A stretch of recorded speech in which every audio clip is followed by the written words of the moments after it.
siap mendengar firman Tuhan bersama saya? Katakan amin, amin, amin. Ya, terima kasih untuk pelayan altar.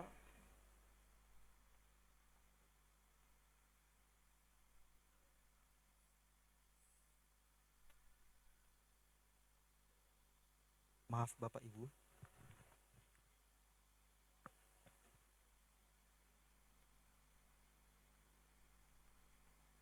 Ya, puji Tuhan. Puji Tuhan. Haleluya. Semua bersuka cita. Amin, Bapak Ibu Saudara. Ya, lagi-lagi ada banyak alasan kita untuk bersuka cita di dalam Tuhan. Nah, hari ini Bapak Gembala sedang berada di Sidikalang melayani. Dan saya dipercayakan untuk menyampaikan firman Tuhan. Siap dengar firman Tuhan Bapak Ibu Saudara? Haleluya. Ya. Kalau saya bertanya kepada Bapak Ibu Saudara kita yang hadir hari ini, apa arti dan maksud kehadiran Bapak Ibu Saudara hari ini? Ya, pertanyaan ini tampaknya sederhana, tapi pasti menghasilkan banyak jawaban.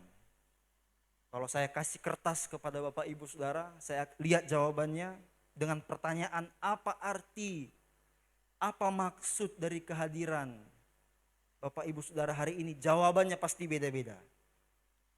Nah, jika bertanya kepada saya, apa jawaban saya terhadap pertanyaan itu? Maka jawaban yang ideal dari pertanyaan itu Bapak Ibu Saudara adalah mengenal Tuhan. Kehadiran kita hari ini adalah ingin mengenal Tuhan. Amin Bapak Ibu. Ingin mengenal Tuhan. Sebenarnya mengenal Tuhan itu bukan hanya tujuan kita datang beribadah. Tapi mengenal Tuhan itu adalah tujuan hidup kita. Lebih dari datang beribadah mengenal Tuhan. Mengenal Tuhan itu adalah tujuan hidup kita. Apapun yang kita kerjakan, gak beribadah pun kita, mengenal Tuhan itu adalah tujuan hidup kita. Nah, dalam suratnya kepada jemaat di Filipi, Rasul Paulus mengungkapkan alasan terdalam dari seseorang yang hidup di dalam Tuhan, termasuk kita. Yang termasuk orang-orang yang hidup dalam Tuhan adalah untuk mengenal Tuhan. Sama-sama dulu katakan dengan saya, mengenal Tuhan, 2, 3 ya. Nah, sebelum lebih jauh, mari kita buka Alkitab kita dalam Filipi 3, ayatnya yang ke-7 sampai ayatnya yang ke-11. Ya, ada 5 ayat Bapak Ibu Saudara ya. Kita baca ayat ini secara bergantian. Saya ayat 7, Bapak Ibu ayat 8, nanti pemuda remaja ayat 9 dan ayat 10. Ini pemuda remaja, ingat ini ya. Lalu ayat 11 kita baca sama-sama. Saya terlebih dahulu, tetapi apa yang dahulu merupakan keuntungan bagiku, sekarang kuanggap rugi karena Kristus. Bapak Ibu,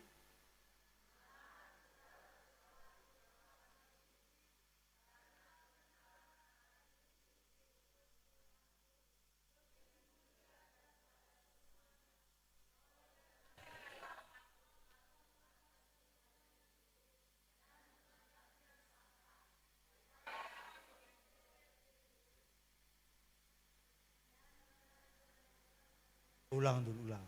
9 dan 10 adalah pemuda remaja. 2, 3 ya.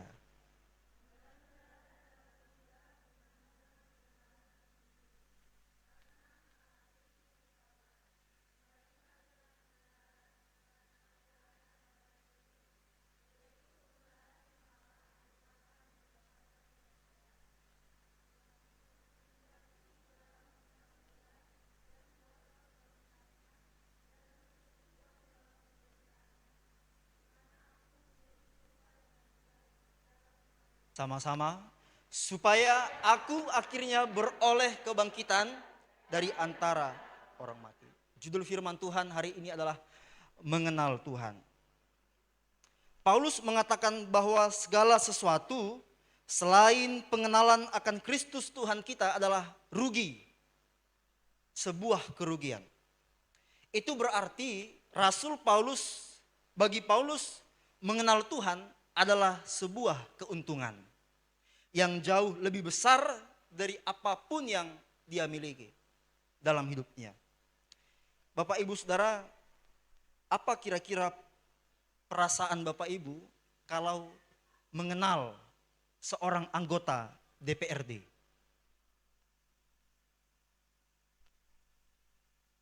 Mana? Sombongnya pasti bukan main. Pasti ada sombong tipis-tipis.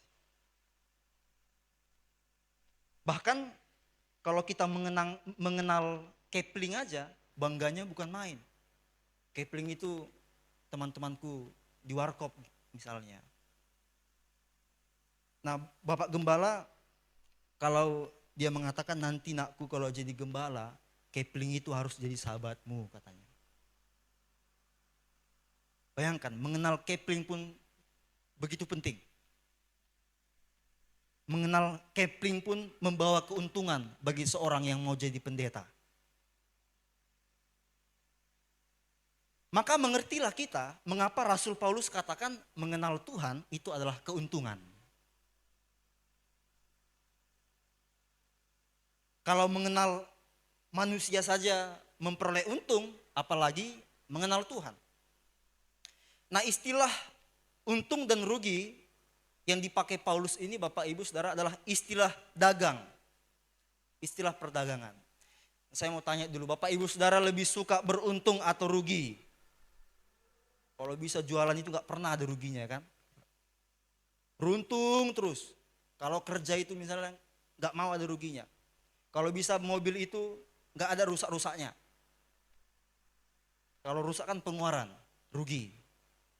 Maunya beruntung terus. Jadi Paulus sedang memakai istilah dagang ketika dia mengatakan untung dan rugi. Nah, Bapak Ibu Saudara, dalam kaitannya dengan kehidupan, untung itu berarti sesuatu yang memberi nilai dalam hidup. Itu artinya untung. Kalau dia menambah nilai hidup kita, itu namanya keuntungan. Lalu rugi, jika dikaitkan dengan kehidupan, berarti sama sekali nilainya itu bukan tidak ada, tapi lebih rendah daripada yang kita sebut untung tadi. Itulah arti rugi. Bukan berarti nggak ada nilainya, ada nilainya, tapi lebih rendah daripada yang kita anggap untung tadi itu, kalau dibandingkan. Nah, jadi pengenalan akan Tuhan lebih beruntung daripada segala sesuatu. Segala sesuatu bukan berarti tidak bernilai, bukan berarti tidak punya arti, tapi lebih berartilah ketika seseorang mengenal Tuhan. Begitulah kata firman Tuhan, Bapak Ibu Saudara. Nah, berdasarkan bagian ini, ada 3 aspek penting dalam mengenal Tuhan yang akan kita renungkan bersama. Yang pertama, saya baca untuk Bapak Ibu Saudara, perhatikan ayat ini. Malahan segala sesuatu kuanggap rugi, karena pengenalan akan Kristus Yesus Tuhanku lebih mulia daripada semuanya. Oleh karena dialah aku telah melepaskan semuanya itu dan menganggapnya sampah, supaya aku memperoleh Kristus. Memperoleh Kristus dan mengenal akan Kristus ini memiliki arti yang sama, Bapak Ibu Saudara. Jadi mengenal Tuhan itu adalah proses seumur hidup. Apa kata Rasul Paulus? Supaya aku memperoleh Kristus. Paulus mengatakan supaya aku memperoleh Kristus. Bapak Ibu Saudara yang terkasih, yang berbicara ini bukan orang yang belum percaya kepada Yesus. Yang berbicara ini bukanlah orang percaya yang biasa. Yang berbicara ini adalah Rasul Paulus. Rasul Paulus katakan apa? Supaya aku memperoleh Kristus. Coba kita lihat dulu 2 Korintus. Kita akan mengenal dan mengetahui siapa itu Rasul Paulus. Bapak Ibu Saudara, saya ingin Bapak Ibu memperhatikan setiap kata demi kata dalam ayat ini. Karena ini akan mengenalkan kita kepada siapa itu Rasul Paulus. Saya baca untuk Bapak Ibu. Mohon agar Bapak Ibu melihat dan mendengar suara saya. Apakah mereka pelayan Kristus? Ini yang katakan Paulus. Aku berkata seperti orang gila, aku lebih lagi.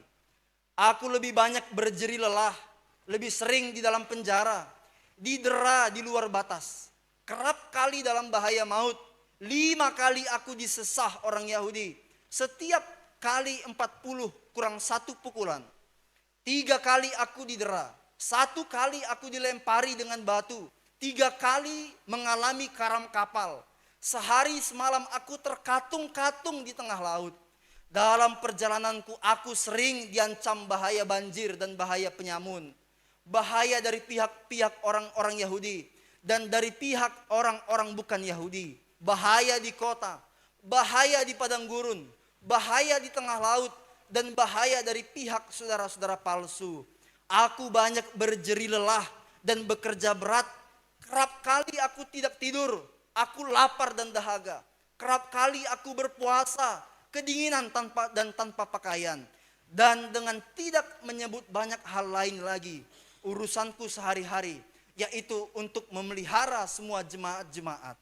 Jika ada orang merasa lemah, tidakkah aku turut merasa lemah? Jika ada orang tersandung, tidakkah hatiku hancur oleh duka cita? Nah, dalam 2 Korintus pasal 11 ayat 23 sampai ayat 29 ini, Paulus sebutkan siapa dirinya. Aku melayani Tuhan. Kalau orang mengatakan dia melayani Tuhan, aku lebih gila lagi. Tahu maksudnya Bapak Ibu Saudara ya? Dia melayani Tuhan bukan main-main. Dan yang mengatakan ayat ini tadi, supaya aku memperoleh Kristus, adalah Rasul Paulus tadi. Yang melayani dengan gila. Bapak Ibu Saudara, harusnya yang mengatakan ini adalah orang yang belum kenal Tuhan. Tapi mengapa Paulus katakan, aku mau memperoleh Kristus? Aku mau memperoleh Kristus, aku mau mengenal Tuhan. Aku mau mengenal Kristus. Padahal dia sudah kenal Kristus. Karena ketika dia menulis surat ini, dia sudah menjadi orang yang percaya kepada Yesus. Tapi dia masih tulis, aku mau memperoleh Kristus. Aku mau mengenal Kristus. Bapak Ibu Saudara, mengenal Tuhan itu tidak seperti main game yang ada di gadget kita. Ada tamatnya. Mengenal Kristus itu adalah proses seumur hidup. Amin Bapak Ibu Saudara. Paulus dia nggak katakan, aku lebih gila lagi melayani Tuhan. Aku adalah orang yang mengenal Kristus. Oh enggak. Dia katakan, aku orang yang gila melayani Tuhan. Dan aku mau memperoleh Kristus. Aku mau lagi mengenal Tuhan. Paulus mengatakan ini adalah sebagai satu kerinduan bahwa dia ingin lebih dalam memiliki hubungan dengan Yesus. Pernyataannya adalah bukti bahwa Paulus bukan orang yang sempurna mengenal Tuhan. Jadi Bapak Ibu Saudara, belum ada orang yang sempurna mengenal Tuhan. Tidak ada. Tidak ada dan tidak akan pernah ada. Kalau tidak ada yang dapat sempurna mengenal Tuhan, kenapa kita bisa pula tiba-tiba berhenti belajar mengenal Tuhan? Saya pernah mendengar banyak orang sering sekali menganjurkan orang lain untuk hadir dalam ibadah, tapi dia nggak hadir dalam ibadah. Dia anjurkan orang, ayo melayani Tuhan, melayani Tuhan. Tapi dia udah berhenti melayani Tuhan. Tapi dia sudah mengundurkan diri dari pelayanan. Tapi dia masih bilang, ayo melayani Tuhan, ayo melayani Tuhan. Tapi dia berhenti. Tapi dia nggak lagi melayani Tuhan. Seakan-akan sudah cukuplah dia yang melayani Tuhan itu. Paulus katakan Bapak Ibu Saudara, walaupun aku sudah gila melayani Tuhan, kita sudah baca tadi apa yang dia alami ya. Tapi aku masih mau memperoleh Kristus. Mengenal Tuhan. dalam hidup. Mengenal Tuhan dalam hidup ini adalah proses yang hanya akan berakhir ketika hidup kita berakhir. Saya ulangi bagian ini Bapak Ibu Saudara. Mengenal Tuhan dalam hidup ini adalah proses yang hanya akan berakhir ketika hidup kita berakhir. Jadi tidak ada satupun di antara kita yang benar-benar dapat bebas dari jam-jam ibadah. Enggak ada Bapak Ibu Saudara. Tidak ada satupun di antara kita yang dapat benar-benar bebas dari jam-jam doa. Seakan-akan kita nggak perlu lagi berdoa. Nggak ada Bapak Ibu Saudara. Tidak ada satupun di antara kita yang dapat bebas dari pembacaan Alkitab. Walaupun mungkin sudah 10 kali Bapak Ibu Saudara selesai baca Alkitab.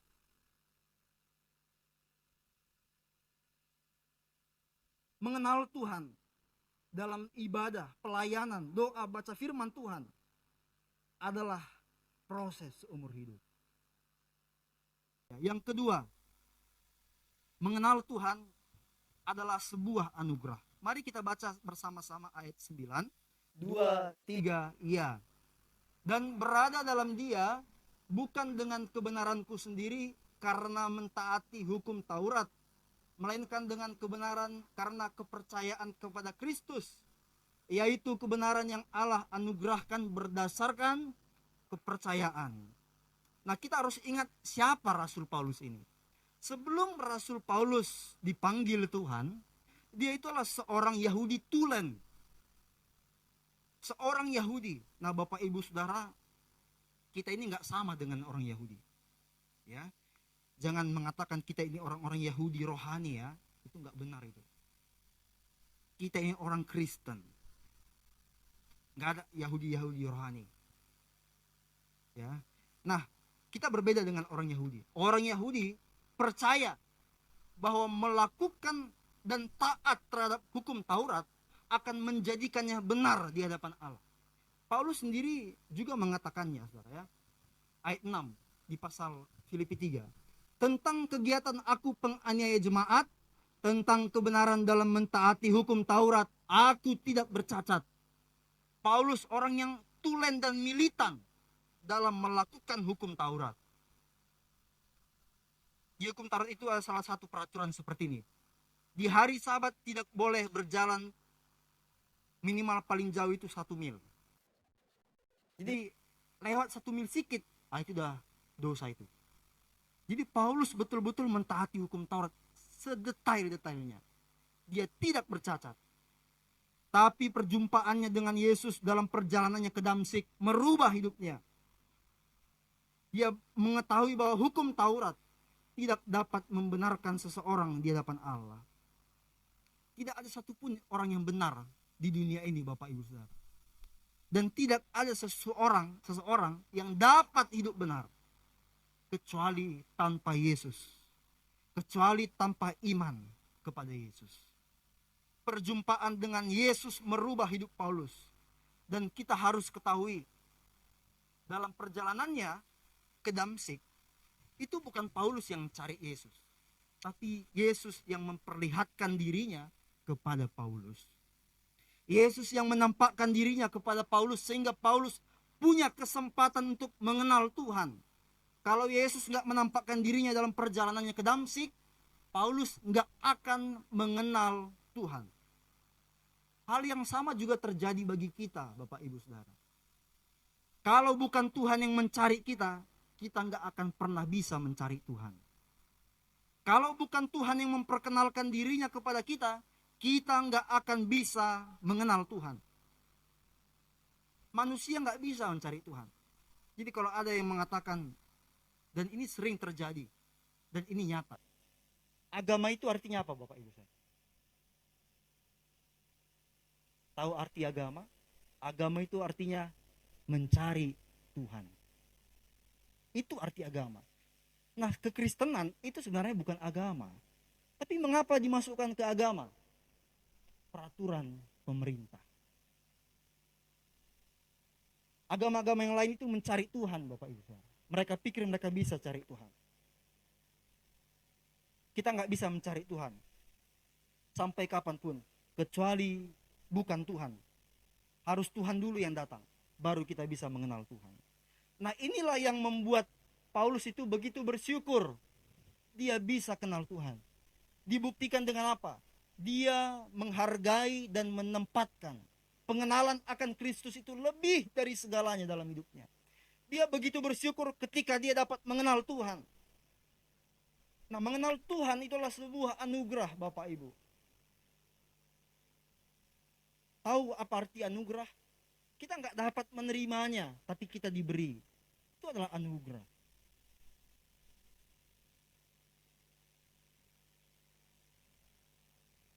Kita nggak layak menerimanya, tapi kita diberi. Itulah artinya anugerah. Saya pernah diberi jam tangan ketika saya melayani di Jakarta, Bapak Ibu Saudara. Nggak mahal jam tangannya, tapi karena dia beri sama aku, padahal aku nggak buat apa-apa dalam hidupnya, hanya karena aku ulang tahun aja dikasihnya hadiah. Jam tangan itu aku jaga betul,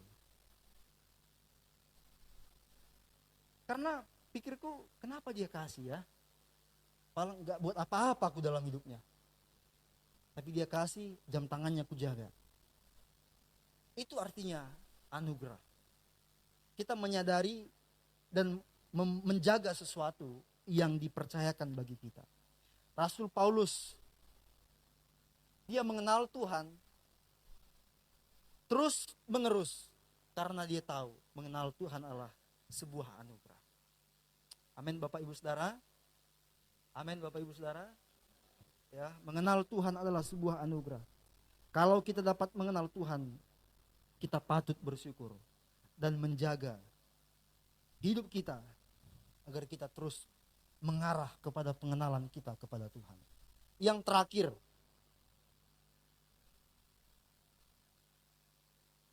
mengenal Tuhan untuk serupa dengan Tuhan. Ini ayat yang terakhir yang kita baca. Saya tahu Bapak Ibu Saudara terakhir pasti akan semangat. Mari kita baca dua ayat ini. 2, 3, iya. Yang ku kehendaki ialah mengenal Dia dan kuasa kebangkitannya dan persekutuan dalam penderitaannya, di mana aku menjadi serupa dengan Dia dalam kematiannya, supaya akhirnya beroleh kebangkitan dari antara orang mati. Mengenal Tuhan itu adalah proses untuk serupa dengan Tuhan. Bapak Ibu Saudara, ini berbeda dengan kita mengenal seseorang. Kalau kita mengenal seseorang, jatuh-jatuhnya apa? Kita menerima kekurangannya, betul nggak? Kita mengerti siapa dirinya, tapi mau sama dengan dirinya, mana mungkin? Bapak mau sama seperti istrinya, sikapnya, perilakunya mau sama, mana mungkin?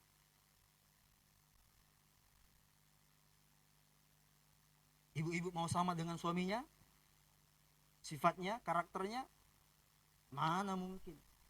Menerima dirinya pasti mau, kalau enggak mungkin jadi suami istri. Menerima kekurangannya pasti mau, tapi jadi sama dengan dia, sayang kali ya ibu-ibu, bapak-bapak juga sayang kali kalau mau sama dengan istrinya, sifatnya, karakternya. Tapi mengenal Tuhan itu berbeda. Mengenal Tuhan adalah proses untuk kita serupa dengan Tuhan. Itulah mengapa mengenal Tuhan adalah proses seumur hidup, seperti yang di awal telah kita mengerti tadi. Nah, mengenal Tuhan itu tidak hanya berakhir pada pengenalan, Bapak Ibu Saudara, seperti mengenal manusia. Mengenal manusia itu berakhir pada pengenalan. Kita mengenal, memahami, mengerti, menutupi.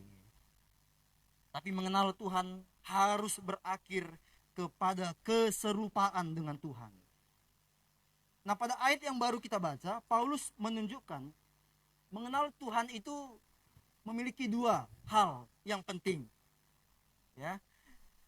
Mencakup dua hal yang penting. Pertama adalah mengenal kuasa kebangkitannya. Yang kedua adalah persekutuan dalam penderitaannya. Nah, mengenal kuasa kebangkitannya itu berarti mengalahkan dosa. Bapak Ibu Saudara, ketika Yesus bangkit, apa yang terjadi? Dosa itu dikalahkan. Makanya seperti lagu-lagu kita yang terakhir belakangan ini. Sebab dia hidup, ada hari esok. Jadi kita yang mati ini dalam Tuhan nggak akan pernah benar-benar mati. Ketika kita mati secara fisik, kita hidup lagi. Ada hari esok.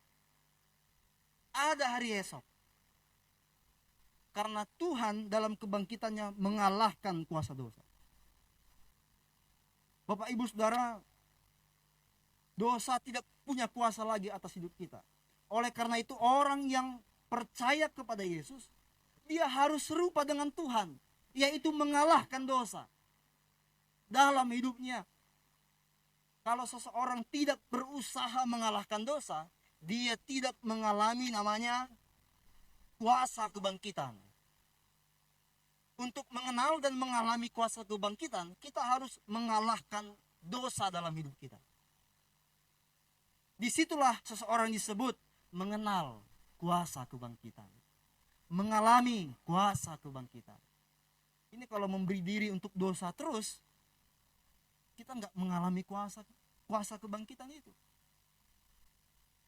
Itu yang pertama. Yang kedua, hal kedua yang penting, yaitu persekutuan dalam penderitaan. Seperti yang Paulus katakan. Persekutuan dalam penderitaan adalah berarti siap menderita karena Tuhan. Siap menderita karena Tuhan. Mari dulu sama-sama katakan ayat ini, bagian ini, 2, 3 ya. Siap mengatakan, siap menderita karena Tuhan. 2, 3 ya. Persekutuan dalam Yesus termasuk adalah siap menderita karena Tuhan. Bapak Ibu Saudara, mengenal Tuhan itu berarti kita tidak takut rugi. Ya. Mengenal Tuhan itu berarti kita tidak takut berkurang harta benda kita. Mengenal Tuhan itu berarti kita tidak takut walaupun berkurang pelanggan-pelanggan kita. Karena tutup hari Minggu berkurang pelanggan. Orang yang percaya Yesus nggak takut. Nggak takut berkurang pelanggan. Itu artinya menderita. Bukankah kita menderita ketika kita memilih untuk ikut Tuhan dan meninggalkan pekerjaan kita? Itu menderita, Bapak Ibu. Ya. Ada saja gangguan. Tapi Rasul Paulus katakan orang yang mengenal Tuhan, dia harus serupa dengan Tuhan, termasuk di dalam penderitaan seperti Yesus. Nah, kita harus tahu Paulus sedang berada dalam penjara ketika dia menulis surat Filipi. Dia sedang dalam penderitaan. Tapi dia nggak mengeluh, dia nggak menghujat Tuhan, dan dia nggak menyalahkan Tuhan. Kenapa Tuhan? Kenapa Tuhan? Enggak. Dia nggak ngomong seperti itu. Dia justru mengatakan apa? Yang ku kehendaki adalah serupa dengan Tuhan dalam penderitaannya. Bahkan dia masih mau mengatakan, aku siap lebih lagi menderita jika itu harus kualami. Amin Bapak Ibu Saudara. Ya, kita harus siap menderita untuk Tuhan. Jangan sikit-sikit mengeluh kita. Sikit-sikit kita mengeluh kita. Tuhan pun yang dengar itu bingung. Tuhan yang dengar keluhan kita pun itu bingung. Kau hidup pun hari ini itu karena kebaikanku, seperti lagu kita tadi. Tapi kita mengeluh terus. Masuk dalam sedikit penderitaan, mengeluh terus. Mengenal Tuhan artinya apa? Serupa dengan Tuhan. Amin Bapak Ibu Saudara. Mengalahkan dosa dan siap menderita jika Tuhan mengizinkan kita menderita. Saya undang pemain musik maju ke depan.